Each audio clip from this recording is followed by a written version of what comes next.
누가복음 16장 19절부터 31절입니다. 자, 한 절씩 교독하겠습니다. 한 부자가 있어 자색 옷과 고운 베옷을 입고 날마다 호화롭게 즐기더라.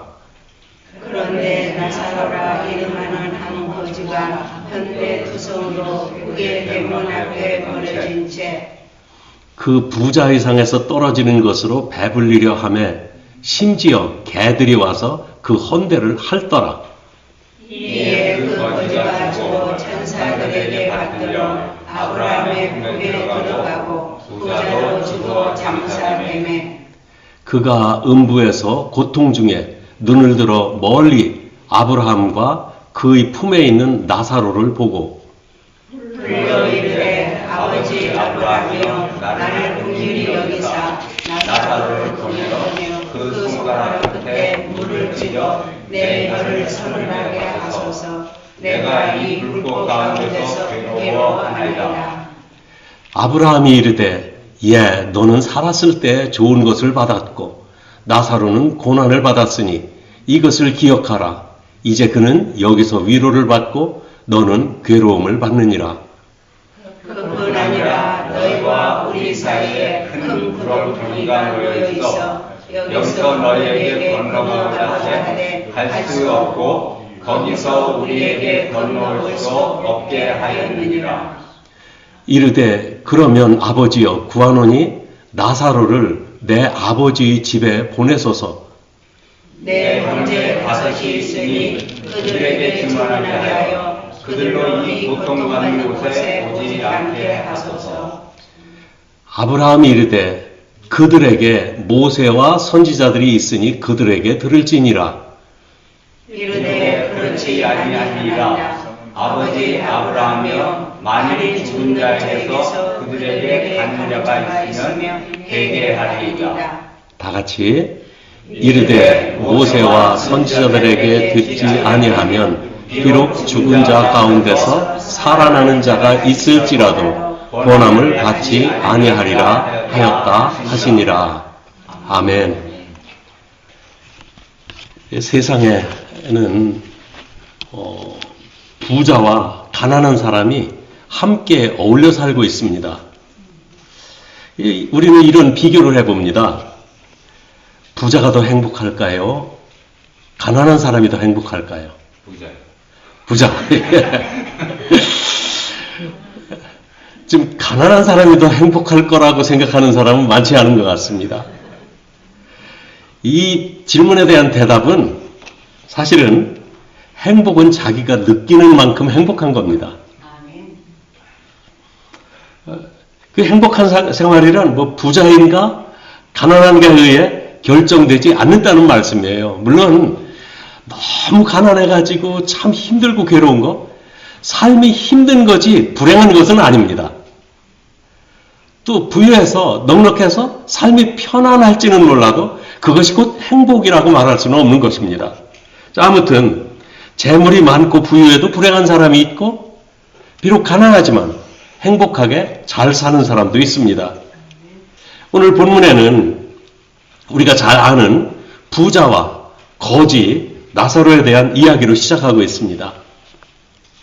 자, 먼저 이 부자와 거지 나사로 그들의 현재 이야기부터 좀 살펴보도록 합시다. 부자는 누구인지 성경에서 이름을 밝히고 있지 않습니다. 그러나 부자는 자색 옷과 고운 베옷을 입고 호화롭게 살고 있었다고 말하고 있어요.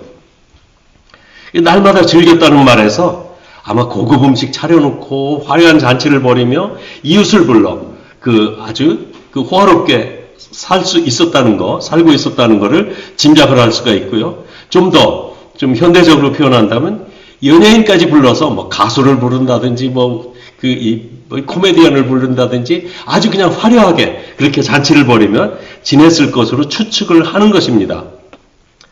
그런데 한편에서는 그와 정반대로 다른 생활을 하는 거지가 있었어요.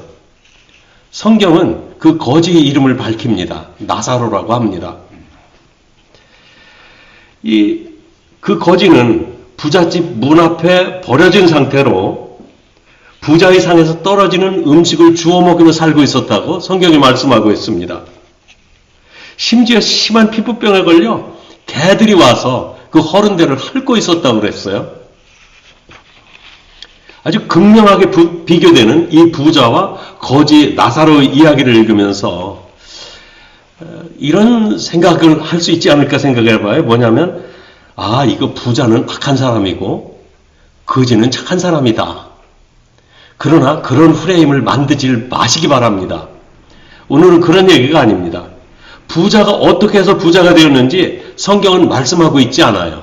다만 그가 부자였다고만 말씀하고 있어요. 그런데 저는 이 사람이 부지런히 해서 부자가 되는 것을 좋아합니다. 그런 면에서 규모 있고 또 부지런한 삶을 살면서 여러분 모두도 그렇게 부자가 되기를 바랍니다. 우리 교인들 모두 다 재정적으로도 넉넉해서 그냥 무슨 갑부라 소리는 듣지 못한다 할지라도 부족함이 없는 그런 넉넉한 생활을 했으면 좋겠어요. 부유한 삶을 사시기를 바랍니다. 저는 오히려 이 가난한 사람들에 대해 오히려 비판적인 그런 생각을 좀 가지고 있어요. 그러니까 이 가난한 사람을 뭐 얕본다거나 무시한다거나 그런 뜻이 아니라 좀 가난하면 좀 더 부지런히 일하고 남들 일할 때 자기도 일하고 또 무슨 뭐 사치하려고 하지 말고 그저 그렇게 자기가 마땅히 규모 있는 생활을 하면서 이 장래를 대비하는 그런 삶을 살았으면 좋겠다 하는 그런 생각을 갖고 있다는 말이에요. 본문의 이야기에서 근데 제가 가난한 사람들을 본 중에서 좀 일하기 싫어하고 그냥 술 마시기 좋아하고 그냥 허랑방탕하기 좋아하는 사람들이 가난하게 사는 것을 보았기 때문에 그렇습니다. 그게 좀 규모 있게 짜임새 있게 생활하다 보면 좀 생활에 궁핍함을 느끼지 않고 살 수 있다는 생각을 하기 때문에 그런 말씀을 드리는 겁니다. 오늘 본문의 이야기에서 부자는 자신의 넉넉한 생활을 자랑거리로 삼고 있는 것을 알 수 있지요. 그래서 날마다 호화롭게 즐겼다고 그랬어요. 근데 그 부자는 가난한 사람과 나눔의 삶은 살지 못했습니다. 본문의 이야기에서 이와 같이 알게 되는 것은 내가 부자이기 때문에 뭐 내 돈 내가 쓰는데 무슨 말이 그렇게 많으냐, 무슨 간섭이냐 이렇게 말할 수도 있다는 거죠. 그런데 그렇게 호화로운 생활이 자기를 행복하게 만들지 못한다는 점입니다. 오히려 부자는 덜 가진 사람과 나눠 쓰는 데서 행복을 느낄 수 있고 삶의 보람을 느낄 수 있는 것입니다. 물론 그래요. 이웃의 어려움을 보고 함께 나눌 수 있는 그런 삶이 필요하다 그러면 아버지 극단적으로 생각하실 필요 없어요. 그냥 내가 가진 걸 전체라도 팔아서 이웃에게 나눠줘야 이거 그럼 나누는 것인가? 아니에요. 그냥 이웃이 필요한 만큼 그때 조금씩 도와줄 수 있다면, 그래서 그것이 삶에 도움을 주고 있다면 우리는 충분히 나눔의 삶을 살 수가 있다는 말입니다. 오히려 부자는 덜 가진 사람과 이와 같이 나눌 때 삶의 보람을 더욱 느끼고 행복한 삶을 살 수가 있습니다. 그래서 저는 여러분 모두가 부유한 사람이 되어서 또 어려운 이웃과 나눌 줄 아는 그런 모두가 되었으면 좋겠어요. 이제 두 번째 살펴보기를 원하는 것은 죽음이 결정한 미래의 삶에 대해서입니다. 오늘 22절 말씀은 아주 이 부자나 가난한 사람이 차별 없이 당하는 죽음에 대해 말씀하고 있습니다. 22절 말씀에 보면 이렇게 말합니다. 이에 그 거지가 죽어 천사들에게 받들려 아브라함의 품에 들어가고 부자도 죽어 장사되매. 거지가 죽었습니다. 얼마나 지났는지는 모르지만 부자도 죽었습니다. 죽음은 모든 사람에게 공평합니다. 부자도 죽고 가난한 사람도 죽어요. 환자도 죽고 환자만 죽는 게 아니라 의사도 죽습니다. 병들어 곧 죽는다는 사람이 한 10년 후에도 그대로 살아있는 사람이 있는가 하면 그 환자를 돌보던 의사는 벌써 세상을 떠나서 없다는 그런 이야기도 듣습니다. 오늘날 죽음이 닥치면 모두 세상을 떠나야 돼요. 죽음은 누구에게나 공평합니다. 병에 걸린 사람이 반드시 먼저 죽는 거 아닙니다. 건강한 사람이 오래 산다는 것도 보장된 것이 아니에요. 죽음은 누구에게나 이같이 공평합니다. 누구에게나 찾아오는 진리이고 언제 찾아올지 모르는 아무도 알지 못하는 사항이라는 말이에요. 그러므로 우리는 죽음이 오기 전에 죽음 이후의 삶에 대해서 준비하고 있어야 된다. 그런 말입니다. 이게 죽음이 끝이 아니라는 것을 말씀드리는 겁니다. 거지 나사로가 먼저 죽었습니다. 그게 끝이 아니었습니다. 나사로가 죽었을 때 천사들이 나사로를 받들어 올라갑니다. 그리고 천사들은 거지 나사로를 아브라함의 품에 안겨줍니다. 아브라함의 품이란 그냥 쉽게 말해서 천국에 들어갔다 그렇게 보시면 돼요. 부자는 얼마나 더 살았는지 모르지만 부자도 죽어 장사되었습니다. 부자의 죽음도 거기가 끝이 아니었습니다. 죽음 후에 그들은 다른 세상에서 살게 되었어요. 이것은 무엇을 말하느냐면 우리들도 그런 삶이 있다는 것을 말씀해 주는 거예요. 우리들 죽음이 모든 끝이 아닙니다. 그 죽음 너머에 반드시 미래의 삶이 있습니다. 23절은 죽은 후의 부자의 형편에 대해서 말씀하고 있습니다. 이게 보면 그가 이제 부자가 말하는 거죠. 음부에서 고통 중에 눈을 들어 멀리 아브라함과 그의 품에 있는 나사로를 보고 참 차라리 안 보였으면 어땠을까 싶은 생각도 하는데 지옥에 들어가가지고 불 속에서 고통 중에 멀리 보이는 거예요. 아브라함의 품에 있는 자기 집에서 그저 던져주는 음식이나 받아 먹던 거지 나사로가 거기서 안식하라고 있는 게 보이더라는 말씀입니다. 예수님이 말씀하신 부자와 거지 나사로의 이야기에서 우리는 이같이 미래의 삶을 생각해 보아야 됩니다. 모든 사람이 죽으면 천국 또는 지옥 중 한 곳으로 가게 됩니다. 예수님이 오셔서 최종 심판, 그렇게 재림하셔서 최종 심판을 하실 때까지 천국에 갈 사람은 낙원에 머물고 지옥에 갈 사람은 음부에 머물고 있다. 이렇게 보면 돼요.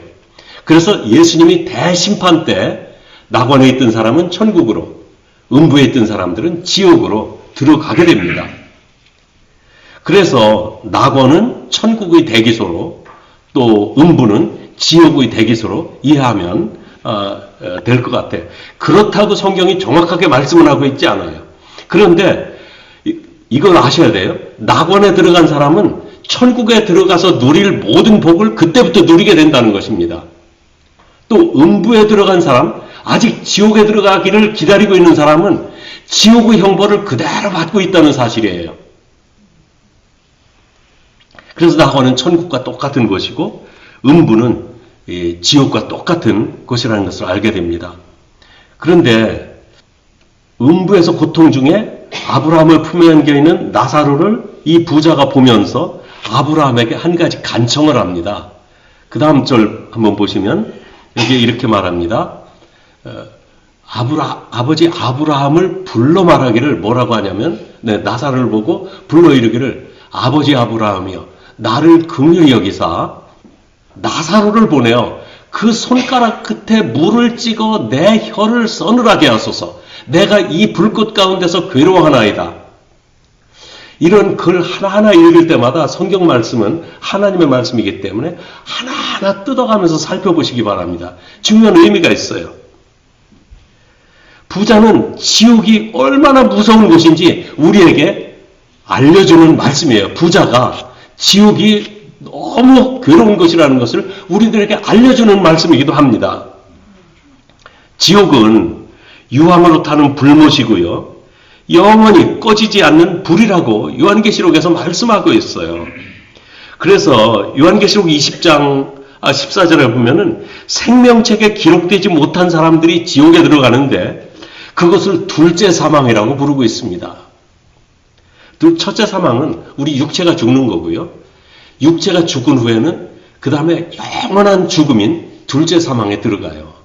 그런데 죽음이라는 것은 우리가 생각하는 것처럼 그냥 사라지는 게 아니라 그 다음 생애로 이어지는데 그 둘째 사망은 바로 지옥에서 고통하는 영원한 삶을 말합니다. 그래서 둘째 사망은 영원히 끝나지 않은 상태로 불타는 것을 말하는데 더 이상 죽음은 없습니다. 그래서 아무리 강력하고 뜨거운 불속이라도 다시 죽음이 없기 때문에 헤어날 길이 없고 영원히 고통을 피할 수 없는 것이 이 지옥입니다. 왜 지옥이 그렇게 고통스러울까요? 지옥에는 하나님이 계시지 않기 때문에 그렇습니다. 하나님이 계시지 않은 그곳이 지옥입니다. 하나님이 계시지 않기 때문에 하나님의 사랑, 하나님의 자비 없습니다. 마귀가 다스리는 것입니다. 마귀의 자비, 마귀의 사랑 기대하시겠습니까? 마귀는 사랑을 모르고 자비를 모르는 존재예요. 그저 괴롭힐 줄만 알고 거짓과 악의 투성이가 마귀입니다. 그곳에 하나님은 계시지 않습니다. 부자는 나사로가 자기에게 무엇을 해주기를 원하고 있었습니까? 아브라함에게 나사로를 시켜서 뭐 좀 해달라고 부탁했습니까? 예, 손가락 끝에 물을 찍어서 그렇게 하면 어떻게 되겠다고요? 혀가 서늘하겠대요. 그러니까 여기서 우리가 알 수 있는 것은 지옥이라는 것은 영원토록 물 한 방울도 허용이 되지 않는 그것이 지옥입니다. 물이 너무 그리워요.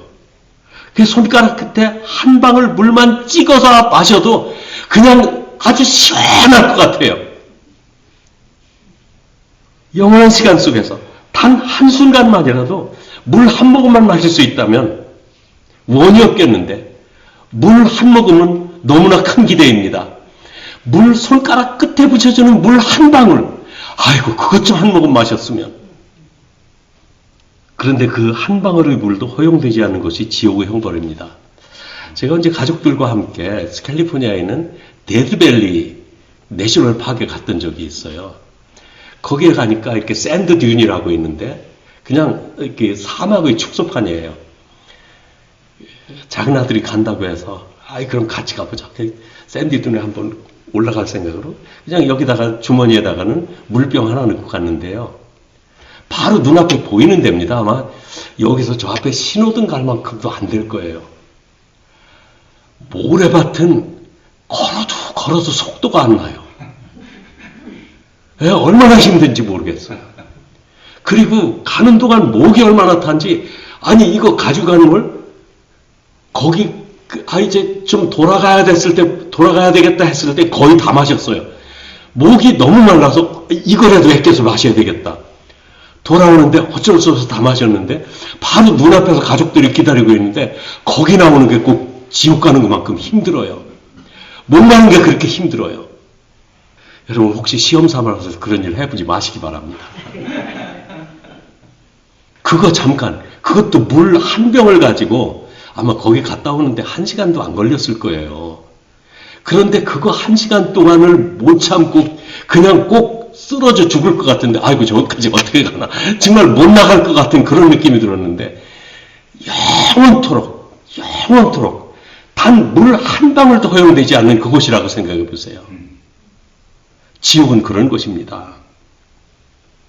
우리는 천국과 지옥에 대한 분명한 이해가 필요하고 주 예수님을 믿어 하나님의 자녀로 거듭나야 됩니다. 거듭난 사람의 명부가 이 생명책입니다. 생명책에 기록되지 않은 사람들이 지옥에 간다고 요한계시록에서 말씀하고 있어요. 그것을 결정하는 시간은 우리가 이 세상에 사는 그 시간뿐입니다. 하나님의 자녀로 거듭나야 하나님의 나라 또 아버지의 나라에 들어가는 거예요. 거기서 영원히 살 수 있습니다. 본문에서 아브라함과 부자는 서로 대화를 하고 있었어요. 그런데 왕래는 불가능하다고 말씀하고 있어요. 부자는 세상에 살았을 때 좋은 것을 다 받았기 때문에 죽어서 고난을 당한다고 이 아브라함이 말합니다. 너는 살아서 좋은 것을 다 받았기 때문에 지금 지옥에서 고생하는 거다. 그리고 나사로는 살면서 고생을 많이 했기 때문에 죽어서 위로를 받고 있다. 이렇게 말합니다. 이런 오해를 할 수 있는 상당히 오해할 수 있는 말인데 이런 오해 하지 마시기 바랍니다. 부자는 천국에 갈 수가 없고 가난하게 살면 천국에 갈 수가 있다. 이 세상에서 호강하고 살면 지옥에 가고 이 세상에서 고통당하면서 살면 천국에 간다. 그래서 나는 가난하게 살고 힘들게 사는 것 참 다행이다. 그런 생각은 하지 마시기 바랍니다. 그런 이야기가 아닙니다. 부자라고 자기 자랑이나 하고 흔히 말하는 갑질하잖아요. 그냥 가난한 사람 얕보고 무시하고 그러면서 살던 사람 하나님도 모르고 천국도 모릅니다. 부자로 살아도요 하나님 알고 천국 두려워하는 사람이 있습니다.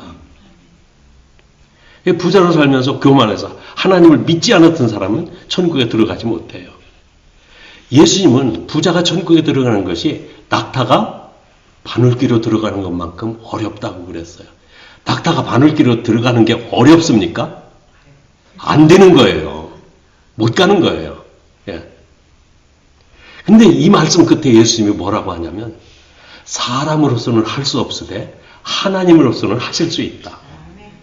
천국에 가는 것이 부자냐 가난했느냐 뭐 얼마나 출세하고 성공했느냐 그걸로 판가름하는 것이 아니라 하나님이 결정하시는 일이라는 것을 그렇게 말씀하신 것입니다. 하나님은 그 길을 우리에게 가르쳐 주셨어요. 그리고 그 길을 우리에게 보내주셨어요. 그 길이 무엇인지 아십니까? 예수님이 뭐라고 하셨습니까? 예수님 나는 길이요 진리요 생명이니 나로 말미암지 않고는 아버지께로 올 자가 없느니라. 그래서 하나님께로 가는 길이란 길이요 진리요 생명이신 예수님을 믿어 성령의 사람으로 거듭나야 하나님 나라에 들어갈 수 있는 것입니다. 예수님은 하나님 자신이 하나님께로 가는 유일한 길이라고 그렇게 말씀하셨어요. 그래서 예수님을 확실하게 믿고 하나님 나라에 가시기 바랍니다. 세 번째 살펴볼 것은 모세와 선지자에게 들으라 이 말인데 이 예수님은 이 부자와 거지 나사로의 천국과 지옥에 대한 이야기를 하면서 이런 말을 덧붙이셨어요. 27절 말씀은 매우 충격적인 말입니다. 27절 우리 같이 읽어보십시다. 다 같이 이르되 그러면 아버지여 구하노니 나사로를 내 아버지의 집에 보내소서. 내 형제 5이 있으니 그들에게 증언하여 그들로 이 고통받는 곳에 오지 않게 하소서. 지옥에도 가면 그렇게 후회하면서 가족들을 생각할 수가 있나 봐요. 그죠? 지옥의 고통에서 벗어날 수 없는 부자는 그렇다면 아직 살아있는 자기 형제들을 생각하는 겁니다. 기회는 이 세상에 살아있을 때뿐인데 그들이 아직 세상에 사는 동안 천국에 들어갈 준비를 해놓아야 된다는 거죠. 여기서 부자와 아브라함이 주고받은 대화에 귀를 기울이기 바랍니다. 부자는 어떤 생각을 합니까? 나사로를 자기 집에 보내서 형제들한테 이것 좀 꼭 전해달라. 내가 지옥에서 이렇게 고통하고 있다는 거 전해주고 예수님 믿어 천국에 오도록 지금 이것을 전해달라는 그런 말을 부탁을 합니다. 아브라함이 부자에게 대답합니다. 29절 말씀이죠. 뭐라고 합니까? 다 같이 아브라함이 이르되 그들에게 모세와 선지자들이 있으니 그들에게 들을지니라. 영어로도 읽어봅시다. Abraham replied, They have Moses and the prophets. Let them listen to them. 이게 모세와 선지자들에게 들으라 무슨 말씀인지 아세요? 예수님 계실 때 모세 살아있었나요? 선지자들 그때 예수님 막 도와줬나요? 아니죠. 모세와 선지자들이란 모세와 선지자들이 한 말을 들으라는 말이에요. 부자는 죽었다 살아난 사람이 증언하면 형제들이 회개할 것이라고 하면서 나사로를 세상에 보내달라고 합니다.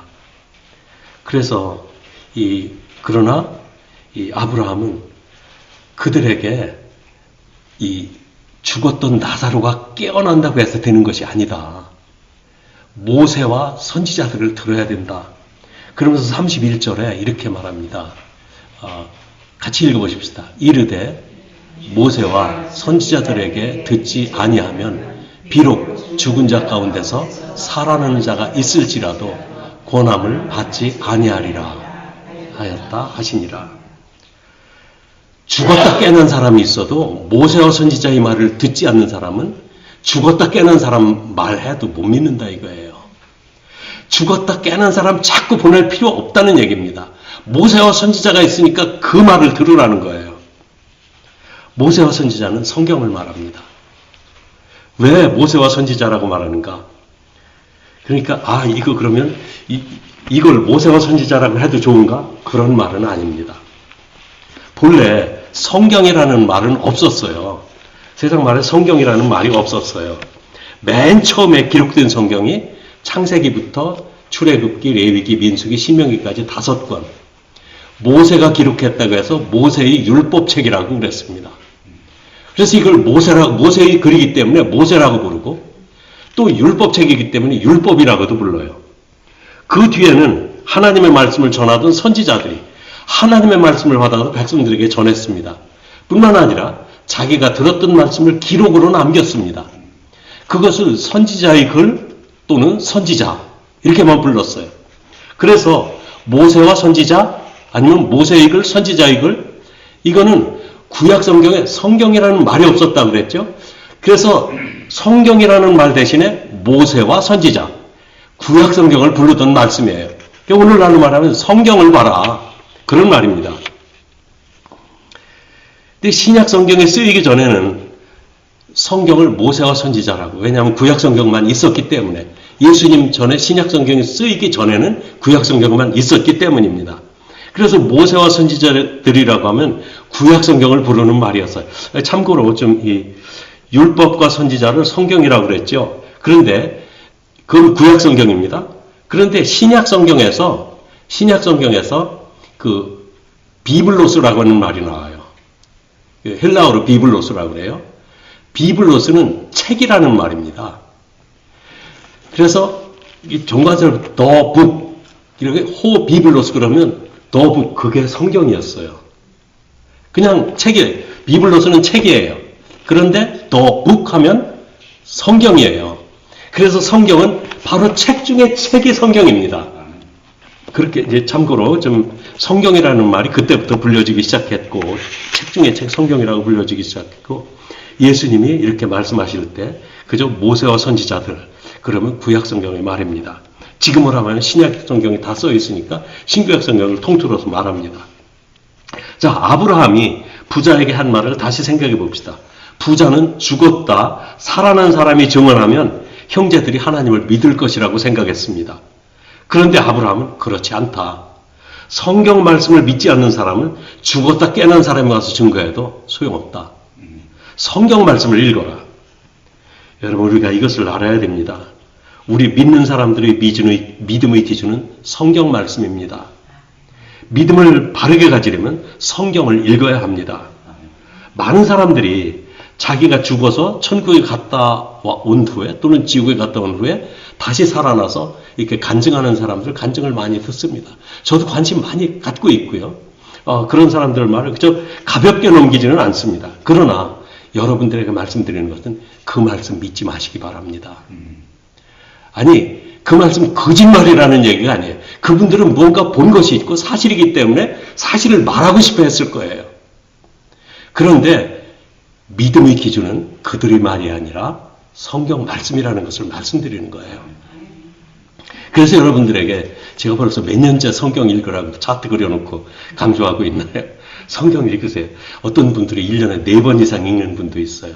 저는 지금 하여튼 말씀 준비하고 이런 것 때문에 처음에는 무제한으로 읽으려고 했다가 1년에 2번 이상 읽기로 결심하고 2번 이상 꾹꾹 읽고 있는데 여러분들 결심해보세요. 읽을 수 있습니다. 다만 흥미를 가지고 이거 뭔가 성경 말씀이 이해가 안 될 때 참고로만 들으시기 바랍니다.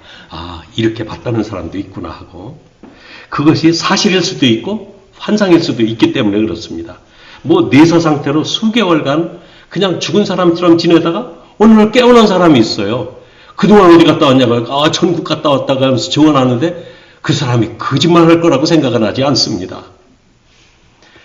그렇지만 그것이 우리의 믿음의 기준이 되어서는 안 된다. 그걸 말씀드리는 거예요. 우리가 드려야 될 말씀은 성경 말씀입니다. 그들의 말이 사실이라 할지라도 그 말씀은 참고로만 들으시면 돼요. 사실 베드로 사도는 성경의 중요성에 대해서 이렇게 말씀하고 있어요. 베드로후서 1장 16절부터 21절까지 말씀, 베드로후서 1장 16절부터 21절 말씀까지 우리 천천히 같이 한번 읽어보십시다. 시작. 우리 주 예수 그리스도의 능력과 강림하심을 너희에게 알게 한 것이 교묘히 만든 이야기를 따는 것이 아니요 우리는 그의 크신 위엄을 친히 본 자라. 지극히 큰 영광 중에서 이러한 소리가 그에게 나기를 이는 내 사랑하는 아들이요 내 기뻐하는 자라 하실 때에 그가 하나님 아버지께 존귀와 영광을 받으셨느니라. 18절. 이 소리는 우리가 그와 함께 거룩한 산에 있을 때 하늘로부터 난 것을 들은 것이라. 또 우리에게는 더 확실한 예언이 있어 어두운 데를 비추는 등불과 같으니 날이 새어 샛별이 너희 마음에 떠오르기까지 너희가 이것을 주의하는 것이 옳으니라. 먼저 알 것은 성경의 모든 예언은 사사로이 풀 것이 아니니 예언은 언제든지 사람의 뜻으로 낸 것이 아니요 오직 성령의 감동하심을 받은 사람들이 하나님께 받아 말한 것입니다. 아멘. 예, 이 말씀을 좀 설명을 드리면 이 베드로는 요한과 야고보 이 세 사람이 예수님을 따라서 변화산에 올라갔던 적이 있습니다. 이건 복음서에서 증언하고 있는 사실입니다. 이 변화산에 올라갔을 때 예수님이 갑자기 옷이 빛난 흰옷으로 변화되어서 어느 세탁자가 빨아도 그렇게 희귀할 수 없을 만큼 눈이 부실 정도로 그렇게 희어졌다고 성경은 증언하고 있습니다. 베드로가 본대로 쓴 것입니다. 그리고 갑자기 모세와 엘리야가 그렇게 빛난 옷을 입고 예수님과 앉아서 셋이 이야기하는 것을 봤어요. 아니 베드로, 요한, 야고보 이 세 제자가 그 황홀경에 빠져서 그냥 거기 아주 빠져버렸어요. 그런데 갑자기 거기에 구름이 그들을 덮더니 하늘에서 음성이 들립니다. 뭐라고 들립니까? 이는 내 사랑하는 아들이요 내 기뻐하는 자다. 예수님 그분은 하나님의 아들이라고 증언을 해줍니다. 이것을 보고 베드로가 얼이 빠졌어요. 이 구름은 사라졌지만 모세와 엘리야는 사라지고 예수님만 거기 남았는데 예수님한테 그럽니다.